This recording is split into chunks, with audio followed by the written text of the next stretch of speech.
She was last seen with the one person she trusted most, her mother. But days turned into weeks and then months, until her remains were found over 750 miles from home, shot execution style. This is not just a missing person case. It's one of the most chilling child murders in recent U.S. history. A mother is now in custody pleading not guilty, and the world is trying to understand how this could happen. It began like a road trip many families take: a rented car, a plan to travel, a 9-year-old daughter excited to be with her mother. But something about this trip didn't add up. On October 7, 2025, 9-year-old Melodee Buzzard and her mother, 40-year-old Ashley Lynn Buzzard, rented a car in Lompoc, California, and headed out. Surveillance footage captured the pair a few days later near the Colorado-Utah border on October 9. Melodee's hair and their appearances altered with wigs, an effort investigators later described as an attempt to avoid detection. Instead of returning home together, Ashley Buzzard came back alone on October 10, without her daughter.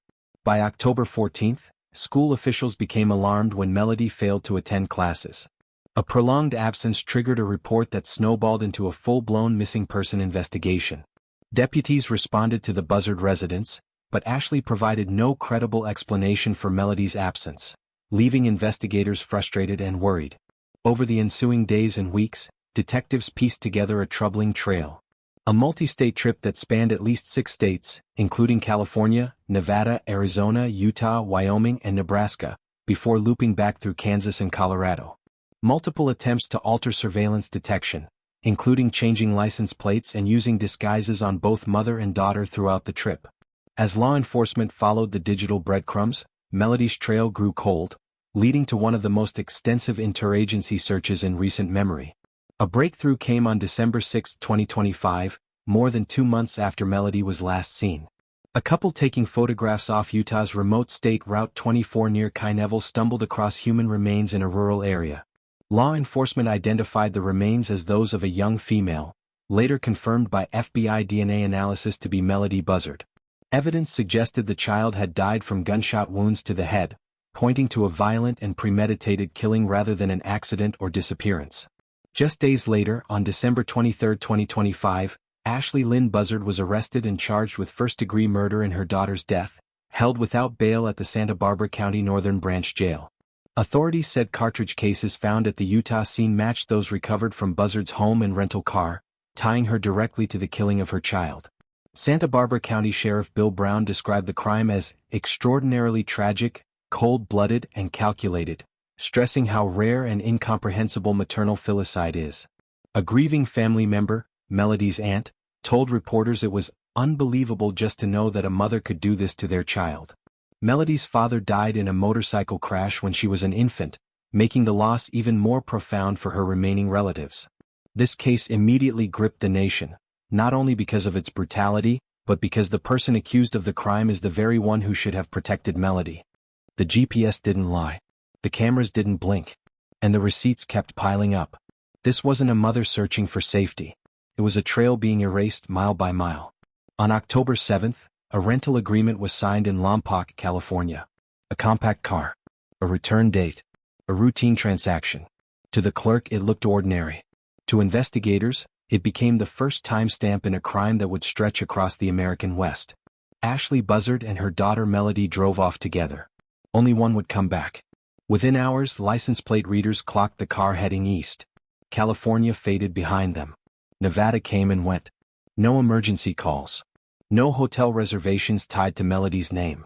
No contact with family. That silence mattered. Because when parents travel with children, they leave noise, texts, photos, check-ins. This trip had none. 2 days later, a gas station camera near the Colorado-Utah border captured something subtle, but alarming. Mother and daughter. Different hair. Wigs. Melodee's long hair changed. Ashley's appearance altered. Investigators would later say this wasn't coincidence. It was concealment. A 9-year-old doesn't ask for a disguise. An adult does. Credit card swipes created a map. Fuel stops in Nevada. Convenience stores in Arizona. An overnight pause near Utah. A quiet turn north and east, Wyoming then Nebraska. No tourist attractions. No family visits. No reason to be there. Just movement. Constant movement. As if stopping meant being seen. Witnesses later recalled seeing Ashley alone at one stop. No child in the passenger seat. No booster. No backpack. At the time it meant nothing. In hindsight it was everything. Because somewhere between the disguises and the receipts, Melodee disappeared.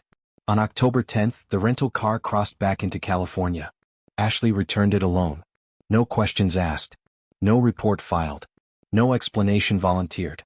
To the outside world it was just a late return. To detectives, it would become the loudest silence of the case. When school officials later reported Melodee missing, detectives rewound the trip frame by frame.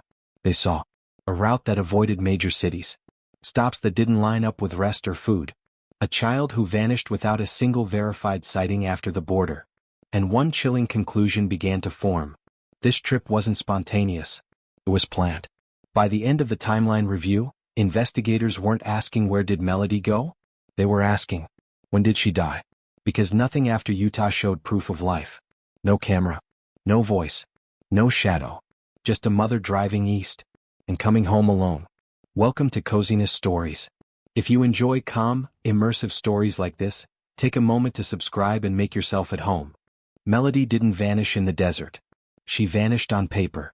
One empty school desk did what weeks of travel never could. It exposed the lie. On October 14th, teachers at Melodee Buzzard School noticed something small. Her chair was empty. At first, it wasn't alarming. Kids get sick. Families travel. But one day became 2. Then 3.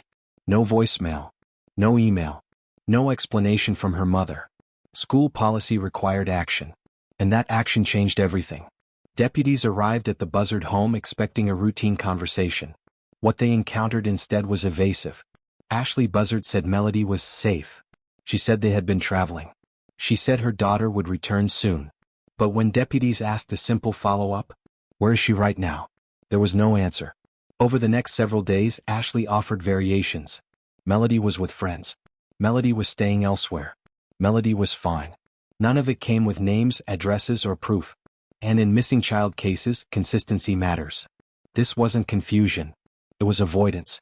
Investigators requested basic confirmation. A phone call. A recent photo. A third-party witness.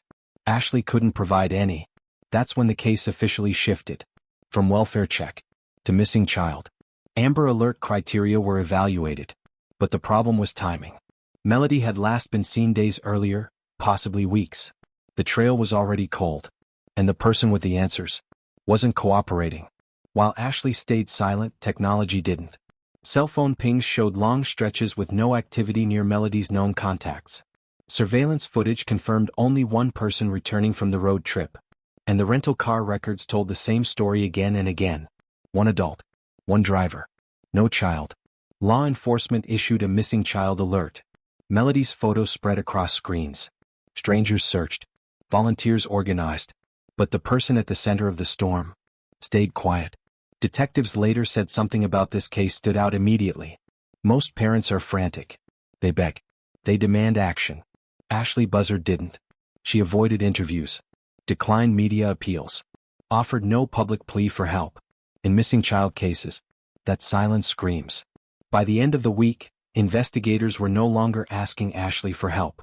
They were building a case around her. Every lie. Every omission. Every mile she drove. Because the truth wasn't hiding in the desert. It was unraveling at home. Every mile left a mark. Every stop told a story. And together they revealed something terrifying. Melodee didn't get lost. She was carried away from the truth. Investigators stopped waiting for answers from Ashley Buzzard. They turned to something more reliable. Data. License plate readers. Gas receipts. Cell tower pings. Security cameras that never blinked. Within days, a map emerged, not of a vacation but of a controlled, deliberate route. The journey began quietly. A rental car picked up in Lompoc. No luggage visible for a long stay. No return ticket booked. Just a car pointed east. The first fuel stop came quickly. Cameras captured Ashley at the pump. Melodee sat low in the passenger seat. No smiles. No conversation. Witnesses would later say the child looked withdrawn. At the time, no one thought twice. Receipts placed the car near the Arizona border late at night. No hotel stay. Just fuel. Food. Then back on the road. Investigators flagged this immediately. Parents traveling with children usually stop. This car didn't. Near the Utah desert, the trail slowed. Cell phone activity dropped. No texts. No calls. No app usage. Surveillance from a roadside business showed Ashley exiting the car alone. No child visible. This was the last confirmed area where Melodee could have still been alive. From this point on, cameras caught only one figure. Ashley. Walking. Paying. Driving. Melodee was gone. Not missing from the investigation. Missing from the footage. Despite that, the car kept going. Wyoming. Nebraska. Kansas. Each stop looked the same. One adult. One credit card. One driver. No children's items purchased. No rest stops for kids. No bathroom breaks tied to a second person. It was movement without reason. As if distance itself was the goal. One investigator finally said what everyone was thinking. You don't drive like this unless you're running from something. We're trying to leave it behind. When Ashley finally turned back toward California, the route made no sense. It doubled back. Avoided major highways. Skipped cities entirely. Almost as if she believed the road itself could erase what had happened. By the time analysts finished reconstructing the trip, one conclusion was unavoidable. Melodee didn't disappear suddenly. She vanished at a specific point, and everything after that was cleanup. If Melodee wasn't alive after Utah, why keep driving? Why cross 6 more state lines? Why not come home? The answer would take months to uncover, and it would shock even seasoned detectives. If this story is drawing you in, subscribing to Coziness Stories helps you enjoy more tales like this, every time you return. It wasn't a search team that found her. It wasn't police. It was chance. A quiet stretch of desert, and a moment that changed everything. On a remote stretch of Utah State Route 24, near Kainevel, the land looks endless. Red rock. Thus, silence. No towns nearby. No cell service. No reason to stop, unless you wanted to disappear. That's where it happened. In early December, a couple traveling through the area pulled over briefly to take photos. It was the kind of stop thousands of people make every year. Until one of them noticed something that didn't belong. A shape. Too small. Too still. When authorities arrived, they treated it cautiously. At first, they couldn't be sure what they were looking at. But within minutes it became clear. These were human remains. And based on size alone. A child. The area was locked down. Forensic teams combed the desert inch by inch. Tire impressions. Shell casings. Disturbed earth. This wasn't an accident. This was a crime scene. Back in California, detectives already knew. They didn't say it out loud. But the location fit. The timeline fit. And deep down, they had been preparing for this call. DNA samples were rushed. Days passed. Families waited. The confirmation came quietly. The remains belonged to 9-year-old Melodee Buzzard. A child reported missing weeks earlier. A child last seen with her mother. A child now found hundreds of miles from home. The medical examiner's findings hit like a punch. Melodee had been shot in the head. Not once. More than once. Execution style. No struggle at the scene. No signs of an accident. This wasn't panic. It was deliberate. For investigators, the desert no longer felt empty. It felt staged. Chosen. A place where no one would hear. A place someone believed would never give up its secret. They were wrong. From that moment on, everything changed. This was no longer a missing child investigation. It was a homicide. And the suspect list collapsed to one name. Why here?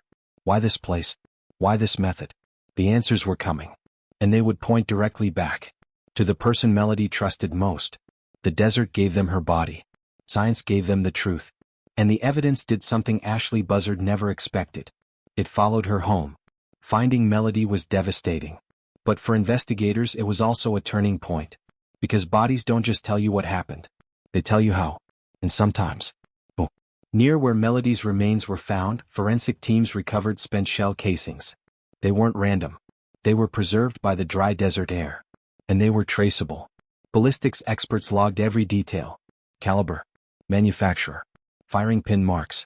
Each casing was like a fingerprint. Detectives executed search warrants at Ashley Buzzard's residence. They weren't looking for confessions. They were looking for consistency. What they found raised alarms immediately. Inside the home. Boxes of ammunition. Same caliber. Same brand. Same manufacturing run as the casings found in Utah. To an untrained eye it meant nothing. To ballistics, it meant everything.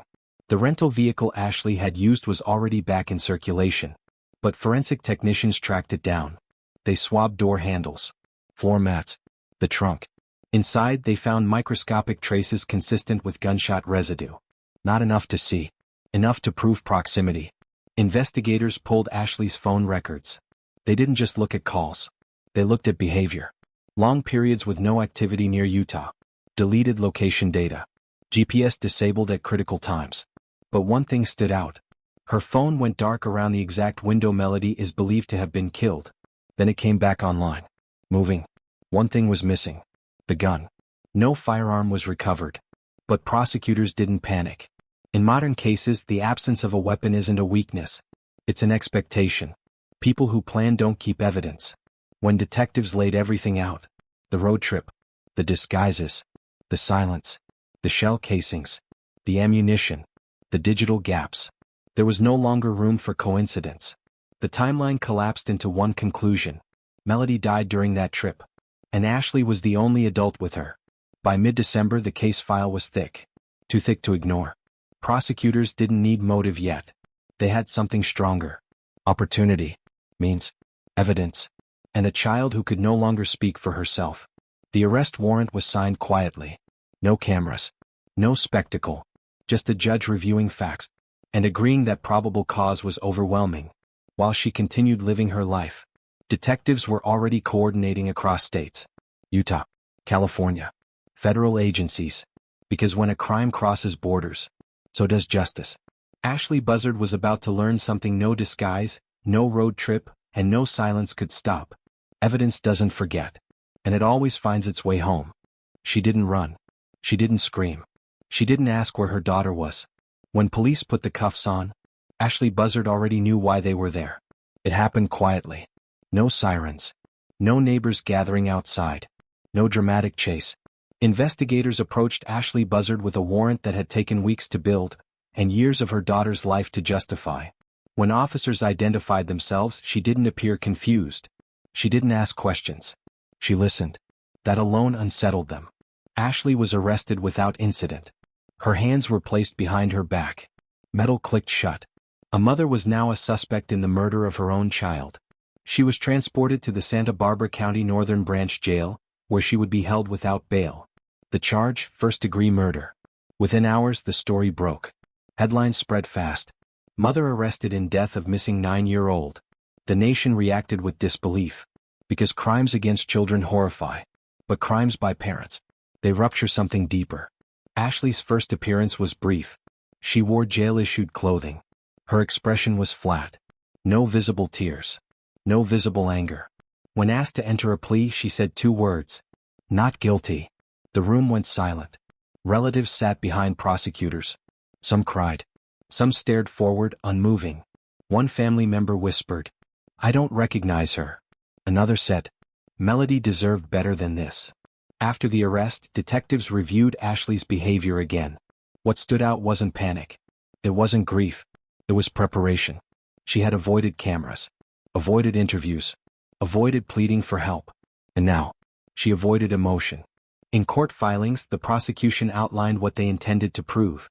A multi-state effort to conceal a crime. Disguises used to avoid detection. Ballistics evidence linking the Utah scene to Ashley's possession. A deliberate killing in a remote area. A return home without reporting the death. They didn't claim an accident. They alleged intent. Ashley's defense attorney said little.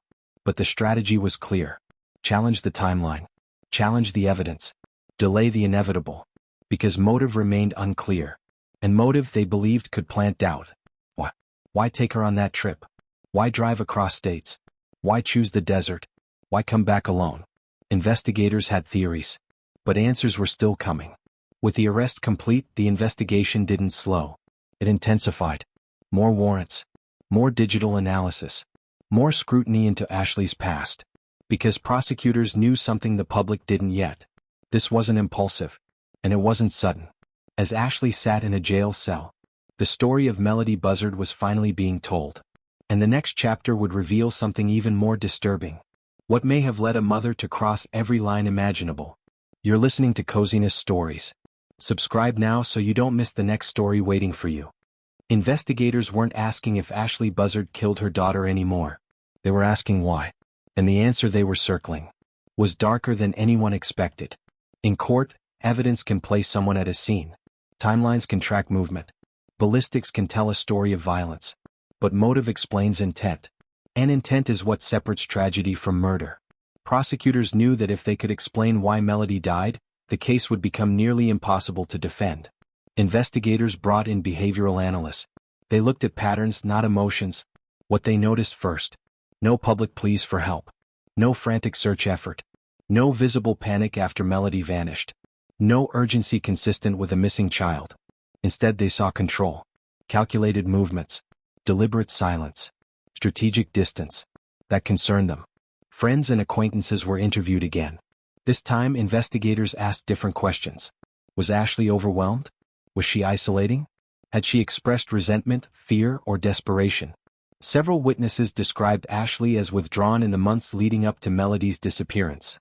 Not abusive, but distant. Emotionally closed. According to investigators, Ashley's life had been tightening around her. Financial stress. Relationship strain. A growing sense of instability. None of it alone explained murder. But together, it created pressure. And pressure, when combined with isolation, can distort judgment. Detectives returned again to the Utah site. Why there? Why such a remote place? Experts explain something chilling. Remote locations aren't chosen at random. They're chosen to delay discovery, to erase witnesses, to create time. Time to escape. Time to plan a return. Time to rewrite a story. A single detail shifted the entire investigation. Cell phone data showed a pause. A long stop. Not a struggle. Not chaos. Stillness. Prosecutors believed this was the moment Ashley decided. Not reacted. Decided. The defense hinted at an alternative explanation. What if it was an accident? What if panic took over? But investigators pushed back hard. Because accidents leave patterns. Calls for help. Erratic movement. Immediate emotional response. This case showed none of that.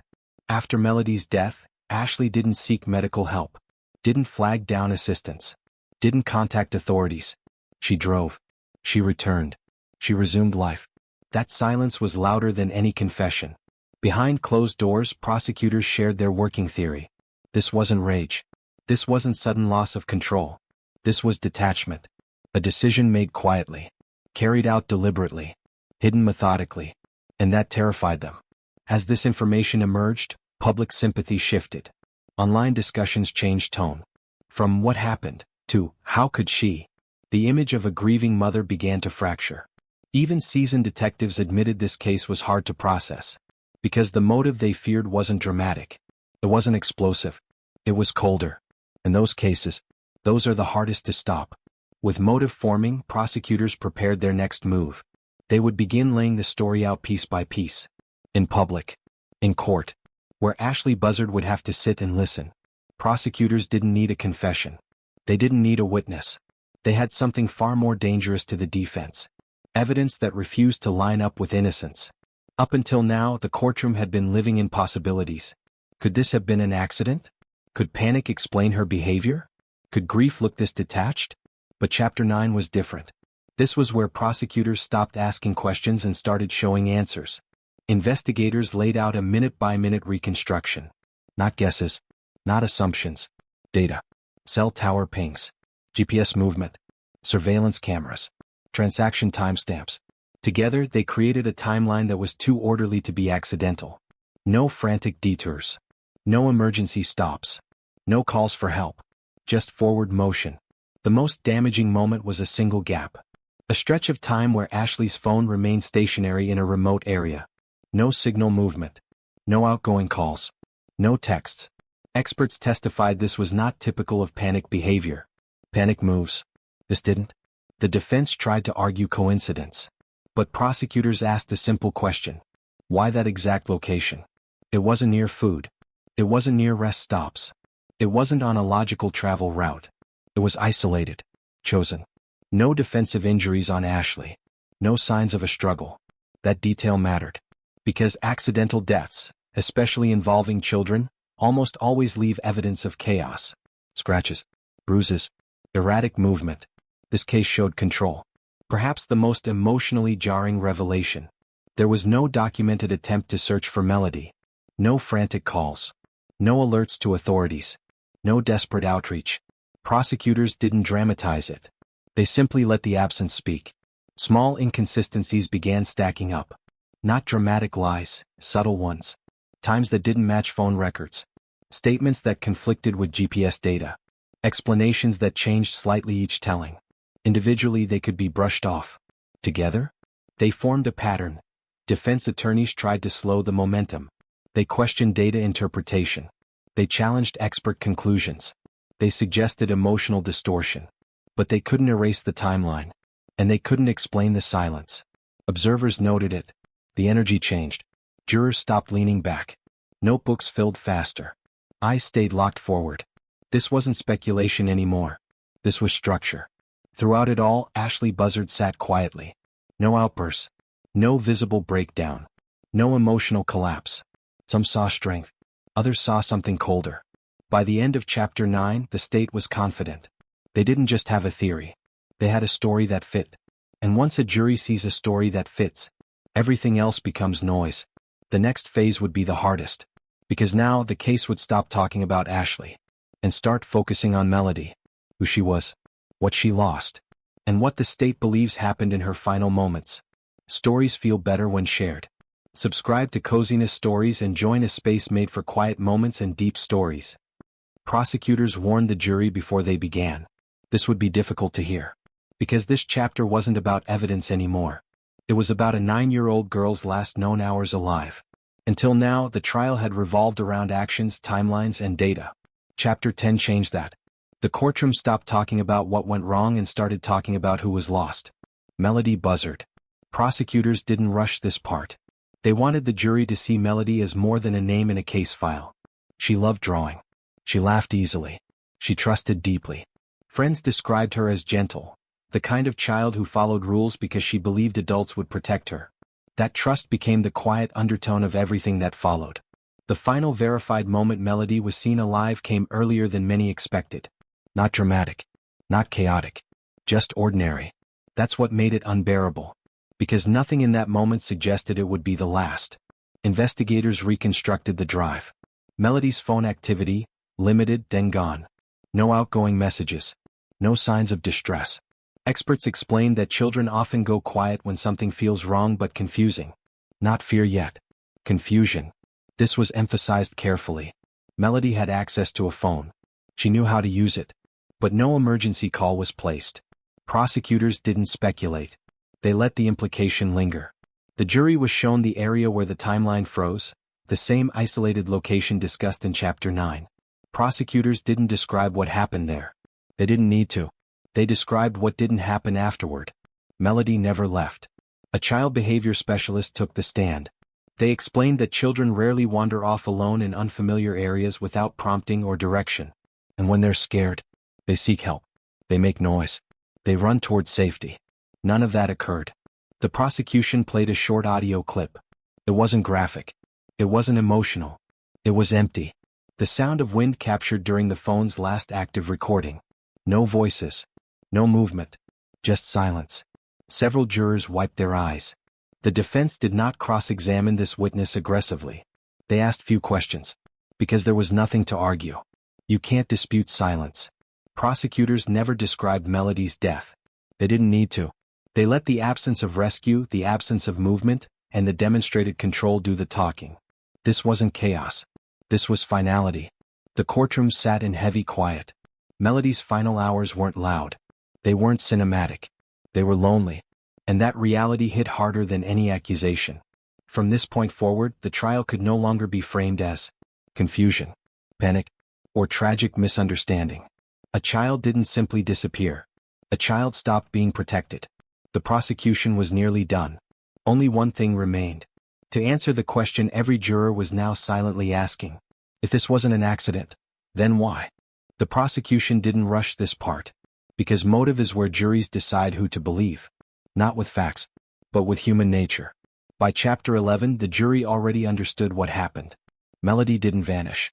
She didn't wander off. She didn't survive. Now the question shifted to the hardest one of all. Why would a mother let this happen? The lead prosecutor stood slowly. No raised voice. No dramatics. They told the jury something important. Motive does not mean justification. It means explanation, And then they began to peel back the layers. The state walked the jury through the months leading up to Melodee's disappearance. Financial stress, housing instability, legal problems mounting quietly in the background. Text messages revealed exhaustion, not panic, burnout. This was the theme prosecutors returned to again and again. They showed examples where concern crossed into control. Who Melodee talked to, where she went, what she was allowed to say. Experts testified that control often escalates when an adult feels their world slipping. And something was slipping. Prosecutors introduced evidence of looming consequences. Investigations, potential custody concerns, growing scrutiny from outside adults. Nothing had happened yet. But fear doesn't wait for reality. Fear acts early. The jury was shown communications from just days before Melodee disappeared. Short messages. Abrupt tone shifts. Not sadness. Defensiveness. One line stood out. They don't understand what I'm dealing with. That sentence echoed through the courtroom. A forensic psychologist explained something chilling. Most crimes involving children are not driven by rage. They're driven by desperation mixed with control. A belief that there's no acceptable outcome left. Prosecutors emphasized what didn't happen. No explosive argument witnessed. No public meltdown. No frantic cries for help. Because motive doesn't always look violent. Sometimes it looks calculated. The prosecution never used inflammatory language. They said, the defendant believed there was no way out that didn't involve losing everything. And Melodee tragically became part of that belief.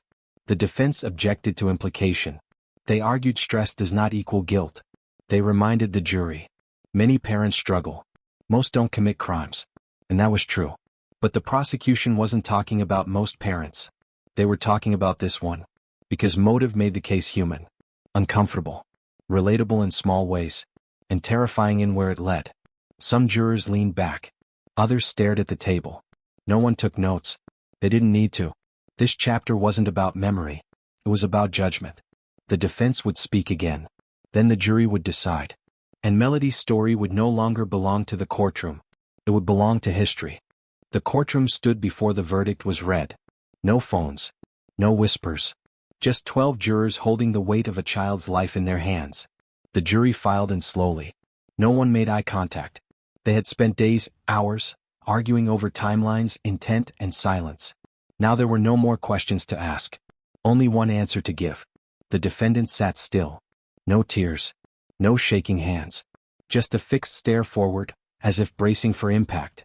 Defense counsel leaned in, whispering final words that couldn't change what was coming. Across the room, Melodee's family didn't hold hands. They couldn't. This moment demanded all of them. The judge's voice cut through the room. Yes, Your Honor. One sentence. That was all it took for the air to disappear. The clerk unfolded the paper. Every rustle echoed. Count by count, the verdict was read. Some jurors stared straight ahead. Others closed their eyes. No gasps. No cheers. Just the sound of finality. For several seconds after the last word, no one spoke. The judge waited. The room absorbed what had just happened. A child's story, once private, once ordinary, was now sealed by law. The judge explained the next steps. Sentencing would come later. More hearings. More arguments. But the central question, the one that haunted this case, had been answered. Melodee's death was no longer a mystery. It was a matter of record. A brief motion. A routine objection. Procedure demanded it. But everyone knew. This case was no longer about legal strategy. It was about aftermath. Melodee's relatives didn't cry out. They didn't collapse. They sat together, staring at the space where a 9-year-old girl should have grown up. Justice doesn't always look like relief. Sometimes it just looks like survival. As deputies approached, the defendant stood. One last look around the room. No words. No outburst. Just the sound of footsteps leading away from the life she once had. In brief statements outside the courtroom, jurors shared one thing in common. This was the hardest decision they had ever made. Not because the evidence was unclear, but because the truth was unbearable. Melodee Buzzard is remembered now not just as a victim, but as a reminder that silence matters, that control can be dangerous, that children depend on adults to protect them, always, and when that protection fails, the consequences ripple forever. This case wasn't about spectacle. It wasn't about headlines. It was about a little girl who trusted the wrong person with her life, and a system trying, too late, to speak for her. Thank you for spending this moment with Coziness Stories. Subscribe, rest easy, and I'll see you in the next story.